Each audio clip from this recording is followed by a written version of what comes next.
বৃহস্পতি, মহাপূর্ণিমায় অমৃতের মন্থন এ তো ভীষণ চিন্তার কারণ।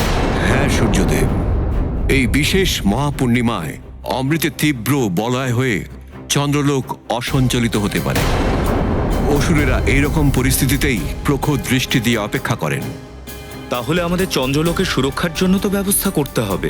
হ্যাঁ, সেরকম পরিস্থিতির জন্য আমি দেবসভার আয়োজন করেছি। চন্দ্রলোককে বাকি গ্রহদের প্রভাব থেকে সুরক্ষিত করে রাখতে হবে, কারণ গ্রহমণ্ডলে তো অসুর গ্রহ রাহু আর কেতুও থাকেন, আর শুক্রাচার্যের মতন যেমন দৈত্যগুরুও থাকেন। অসুরেরা যদি 2 ফোঁটাও অমৃত পেয়ে থাকেন তাহলে ওরা অমরত্ব লাভ করবে।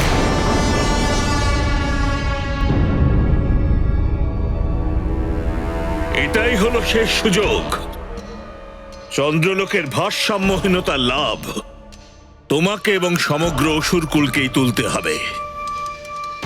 অমৃত প্রাপ্তি তোমার পরম উদ্দেশ্য হওয়া উচিত। প্রণাম দৈত্যগুরু, প্রণাম লঙ্কেশ। তো আপনি এই মহাপূর্ণিমার জন্য বিশেষ পরিকল্পনা করছেন লঙ্কাপতি, কিন্তু মনে রাখবেন দেবতারা অমৃত সুরক্ষার জন্য বিশেষ পরিকল্পনা করছে। এর জন্য ওনারা দেবলোকে বিশেষ সভা পরিকল্পনা করেছে, কিন্তু কি? কিন্তু এটাই, গ্রহমণ্ডলের সব গ্রহদের আমন্ত্রণ করা হয়েছে। শুধু আমি, কেতু আর দৈত্যগুরু শুক্রাচার্যকে আমন্ত্রণ করা হয়নি। অপমান! এটা আপনার চরম অপমান গুরুদেব। এত দুর্ধৃষ্টতা এই দেবতাদের! এই দেবসভার সমস্ত সংবাদ আমাদের পেতেই হবে। আর এটার জন্য উপযুক্ত এটাই হবে দেবতাদের সভা ভঙ্গ করার পরিকল্পনা। উপায়? উপায় তো আরো আছে গুরুদেব।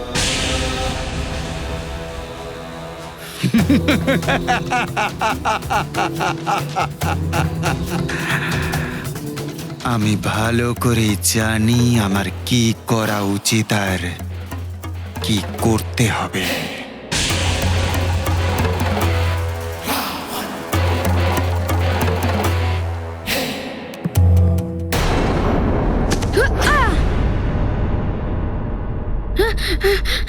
কি এনেছো তোমার মায়ের জন্য? আমাদের দেখাও। এখন নয়, মার জন্য না, মায়ের কাছে গেলেই বলবো। আচ্ছা এবার চলুন,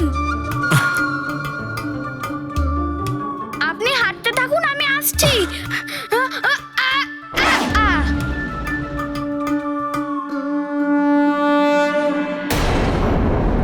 একটু বিশ্রাম করে নাও, তোমার মনটাও শান্ত হবে।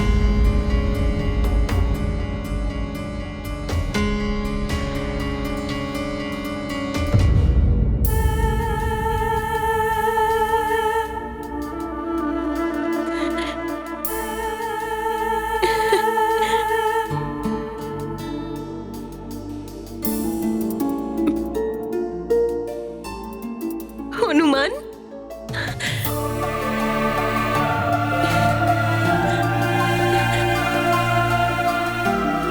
হনুমান, কোথায় যাওয়ার জন্য এত প্রস্তুত হচ্ছ?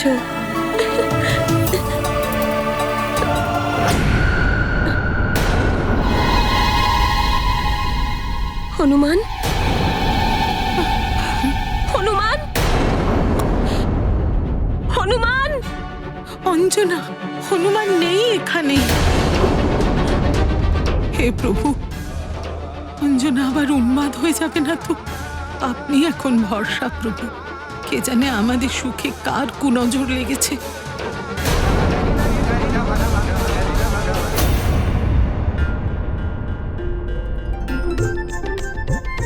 কি আছে ওতে?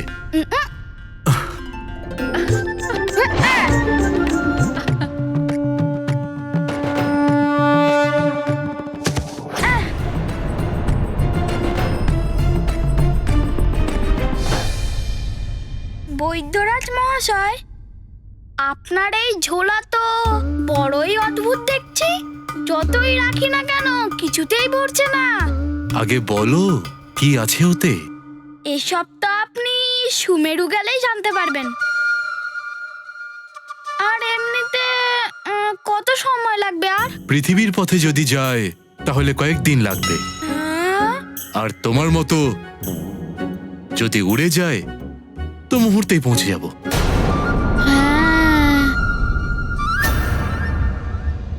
এরকমটা তো আমি ভাবিনি কখনো রাহু। তাহলে ভাবুন, আপনি তো একজন ন্যায়ের দেবতা। আপনার অসীম শক্তির কাছে তো কেউই টিকতে পারে না। তাহলে আপনি গ্রহাধিপতি কেন হচ্ছেন না? এখানে অমৃত সুরক্ষার সব দায়িত্ব আপনাকে না দিয়ে চন্দ্রদেবকে দেওয়া হয়েছে। চন্দ্রের ওপর শনির প্রভাব ফেলতে হবে। ওনাকে চন্দ্রদেবের বিপক্ষে উস্কিয়ে দিয়ে ভালোই মজা হবে। আমার তো এটাই মনে হচ্ছে যে এই গ্রহমণ্ডলে কি আপনাকে যে কোনো জায়গায় কেউই সম্মান করে না। আপনার পত্নী একটু দেরি হওয়ার কারণে আপনাকে অভিশাপ দিয়ে দিল। আপনার পিতা সূর্যদেব, উনি চাইলে আপনার স্ত্রীর দেওয়া অভিশাপ থেকে আপনাকে মুক্ত করতে পারতেন, কিন্তু উনিও সেটা করলেন না। কিন্তু সেই অভিশাপের কারণে আপনি আপনার প্রিয়জনের দিকে চোখ তুলে একেবারেই তাকাতে পারেন না।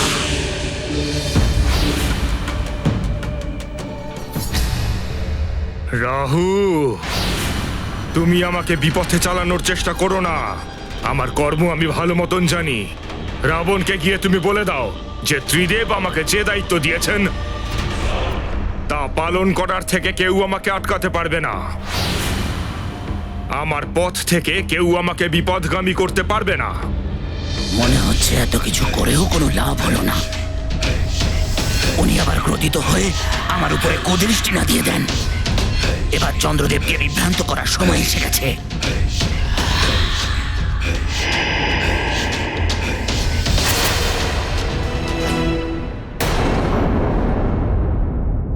রাহু, আমার দেবসভার জন্য দেরি হয়ে যাচ্ছে। আমার কাছে এখন একটুও সময় নেই। আমি আবার আপনার কোথায় সময় নষ্ট করছি চন্দ্রদেব? দৈত্যগুরু আপনার জন্য আনন্দের সংবাদ আর উপহার পাঠিয়েছেন, সেই কারণেই এখানে এসেছি। এর জন্য দৈত্যগুরুকে ধন্যবাদ দিও রাহু। আমাকে এখন শীঘ্রই বেরোতে হবে। সভা তো আপনার জন্যই রাখা হয়েছে চন্দ্রদেব। আপনার জন্য দেবতারা কিছুক্ষণ প্রতীক্ষা করবে। আমার জন্য যদি কেউ প্রতীক্ষা করে তাহলে এটা অনুচিত হবে রাহু। সভাতে সময় মতোই পৌঁছানো উচিত। যেমনটা আপনার ইচ্ছা। আমি না হয় এসব অন্যদিন নিয়ে আসবো। বরুণ দেবের বুদ্ধি এই রাহু ভ্রষ্ট করেছিল। যদি আমার প্রতিও রুষ্ট হয়ে যায় তাহলে হয়তো আমার সাথে এমন কিছুই করবে। রাহু, শোনো, তাও আমি তোমার এই উপহার গ্রহণ করলাম।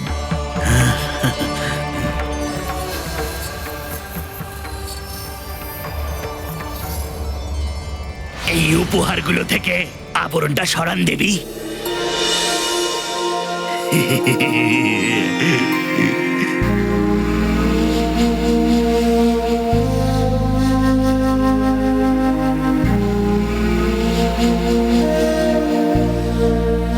অলংকারগুলো খুব সুন্দর।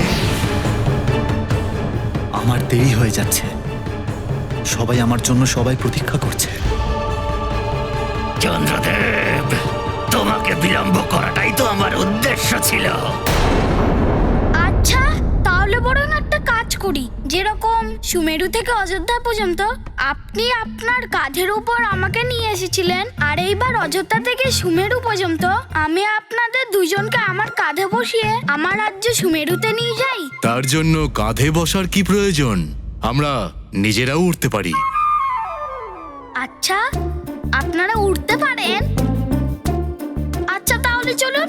আর এমনিতেও কিছুক্ষণের মধ্যে সন্ধে নেমে আসবে।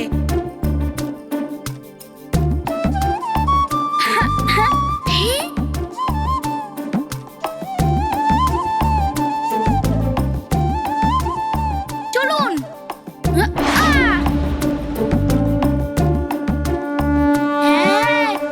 আমরা কিছুক্ষণের মধ্যেই সুমেরু পৌঁছে যাব।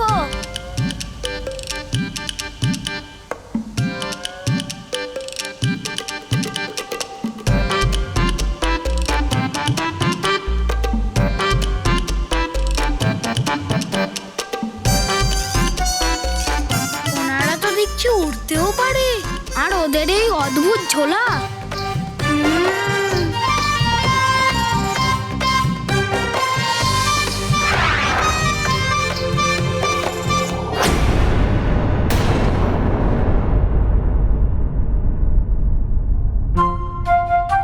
কি হলো হনুমান?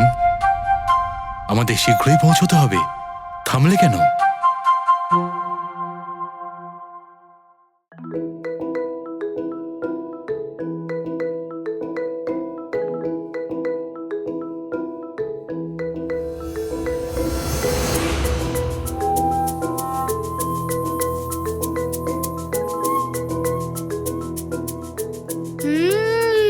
আমি বুঝতে পেরে গেছি যে আপনি আসলে কে। কে আবার? আমি বৈদ্য। দেখুন, আপনার মুখে মিথ্যে কথা শোভা পায় না। আর আমার মা সব সময় বলে মিথ্যে কথা বললে পাপ হয়। আমি মিথ্যাচারণ করি না। আচ্ছা, তাহলে আপনারা উঠতেও পারেন, যে কোনো জায়গায় যেতে পারেন। আর আপনার এই ঝোলা, এর মধ্যে যা কিছুই রাখি না কেন কিছুতেই ভরে না।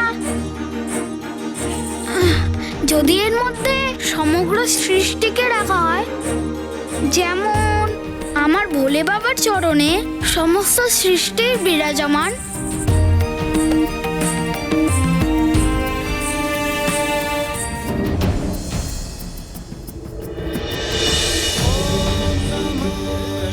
আপনি আমার ভোলে বাবা, তাই না?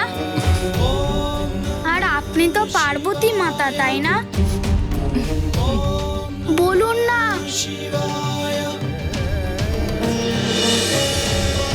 প্রণাম মাতা।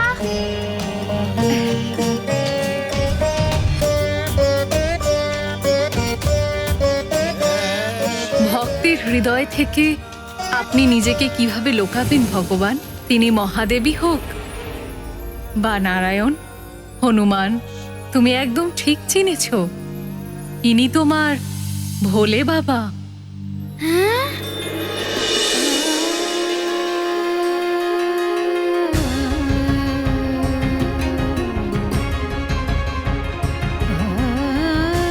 প্রণাম ভোলে বাবা। প্রণাম মাতা। আর হনুমান, উনি মিথ্যাচারণ করেননি। উনি জগতের বৈদ্য। উনি তোমার উপচার করেছেন আর তোমার প্রভু রামেরও উপচার করেছেন।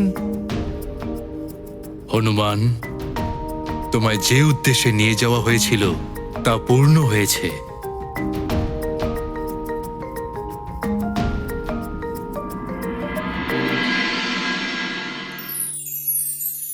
তোমার আরাধ্য রামের সাথে তোমার মিলন হয়েছে। ভবিষ্যতে রাম কার্যের জন্য পুনরায় তোমার ওনার সাথে মিলন হবে। আমি তো সর্বদা প্রভু রামের কাজের জন্য প্রস্তুত থাকবো। হ্যাঁ হনুমান, কিন্তু এখন তোমায় সুমেরু ফিরে গিয়ে তোমার পুত্র হওয়ার কর্তব্য পালন করতে হবে। তোমার রাজধানী আর তোমার প্রজাদের প্রতি তোমার দায়িত্ব পালন করতে হবে। যেমন আপনার আজ্ঞা ভোলে বাবা, আমি এমনটাই করব। হনুমান, তোমার মা অঞ্জনা সুমেরুতে তোমার অপেক্ষায় খালি আঁচল পেতে ব্যাকুল হয়ে উঠেছেন। আমরা শীঘ্রই উড়ে মহাপূর্ণিমার আগেই তোমাকে তোমার মায়ের কাছে পৌঁছে দেব। চলো পুত্র।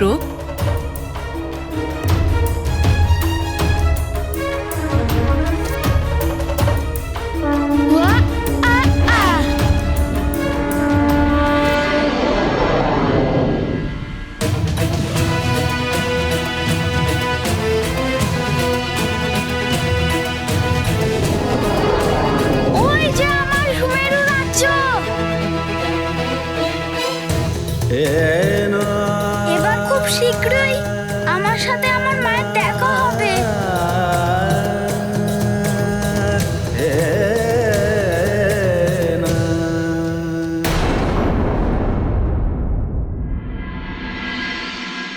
চন্দ্রদেব,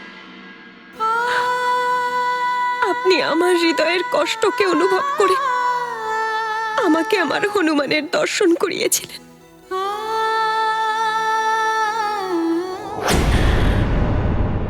হনুমান। হনুমান না, আমি কন্যা। সামলাও তুমি নিজেকে, এতটা বিচলিত হয়েও না। তাহলে আমি মহারাজ কিশোরীকে কি জবাব দেব যে ওনার অনুপস্থিতিতে অঞ্জনার কি হলো?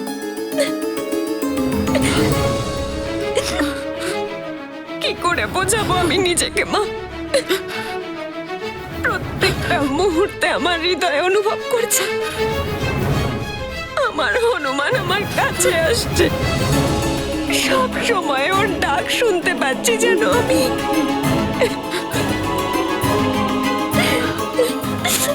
আমি তোমার মনের ব্যথা বুঝতে পারছি অঞ্জনা। যে মনের খুব কাছাকাছি থাকে সে দূরে থেকেও নিজের উপস্থিতির আভাস দেয়।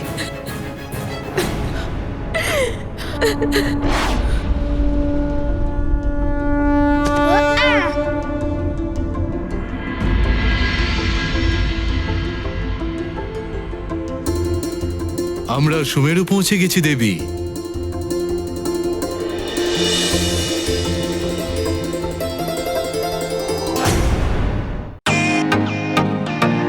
ওয়েলকাম টু বিটেন world. How may assist you? নতুন ফ্ল্যাটের জন্য একটা স্ট্যান্ড ফ্যান আর কুলার নেব। এই পচা গরম থেকে একটু স্বস্তি চাই। বাজার চলতে সব ব্র্যান্ড আর ভরসাযোগ্য নয়। তার জন্য তো আমাদের ফ্যান আছে, all purpose bullet table fan, ceiling fan. আমাদের সিলিং ফ্যান কিন্তু 30 মাসের ওয়ারেন্টি সহ পাওয়া যায়। আছে ফারাটা 2 বছরের ওয়ারেন্টি, 17 থেকে 20 মিটার এয়ার ফ্লো, মধ্যবিত্তের সাধ্যের মধ্যে একমাত্র ভরসাযোগ্য ব্র্যান্ড বিটেন। আমাদের কুলারের কিন্তু অনেক range, 45 litres, 50 litres, 70 litres, 90 litres, 110 litres. Honeycomb সহযোগে বিটেনের সব কুলারের ওয়ারেন্টি 1 বছর। চেনা হাওয়ায় অচেনা অনুভূতির জন্য একমাত্র আদর্শ বিটেন। গরমে স্বস্তি পেতে বিটেনের ফ্যান হোক বা কুলার আজই আনুন বাড়িতে। Beaten, digitally yours.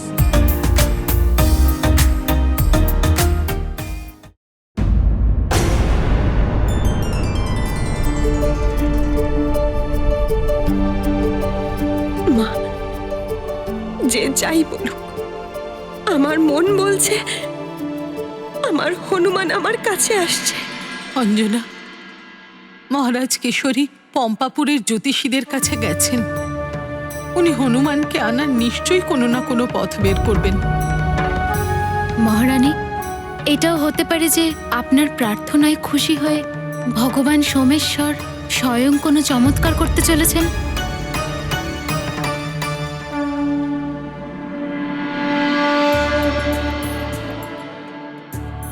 মনে হচ্ছে আজকেই যেন উনি কিছু একটা করবেন। আমার হনুমান এখানেই কোথাও আছে, আমি ওর পদধ্বনি শুনতে পাচ্ছি। মা, হনুমান!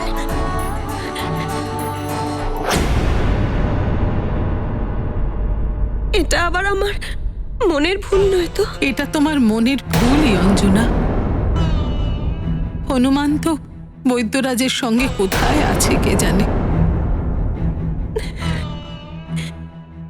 মা তুমি কোথায়?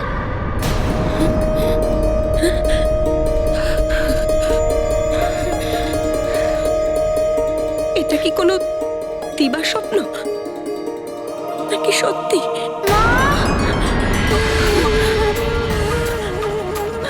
হনুমান!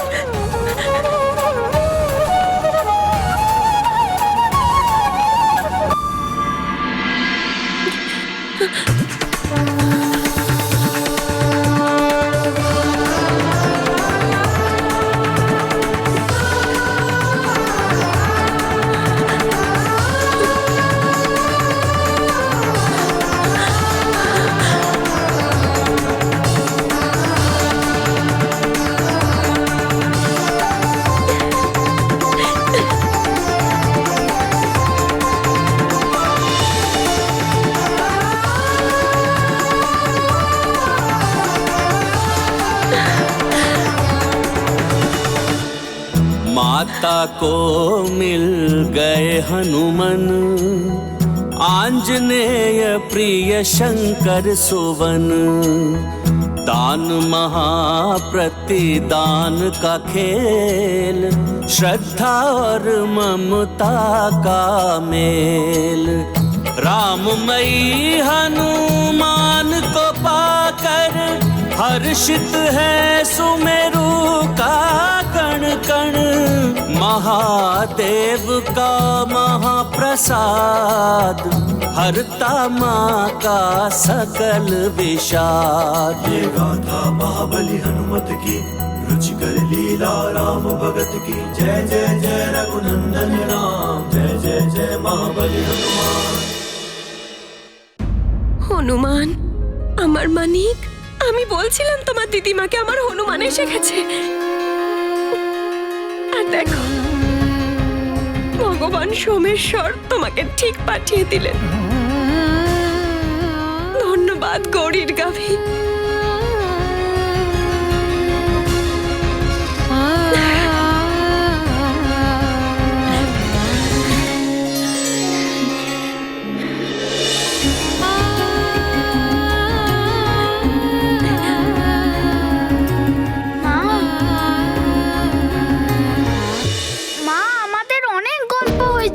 এখন আর নয়, না হলে আমিও কেঁদে ফেলবো মা।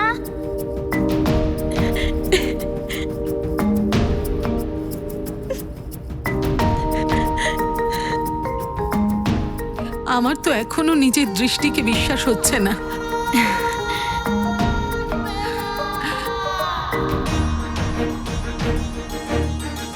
মা, তোমার জন্য আমি অনেক উপহার নিয়ে এসেছি। প্রণাম বৈদ্যরাজ মশাই, আপনাকেও প্রণাম।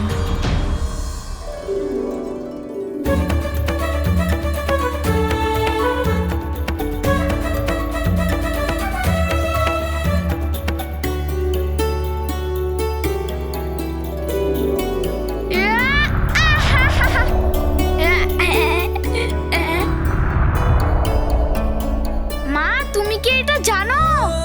এই ফুলের গন্ধ এতটাই যে সুমেরু থেকে অযোধ্যা পর্যন্ত। আসার সময় পথ থেকে বিশেষভাবে তোমার জন্য বেছে বেছে এই ফুলগুলো নিয়ে এসেছি।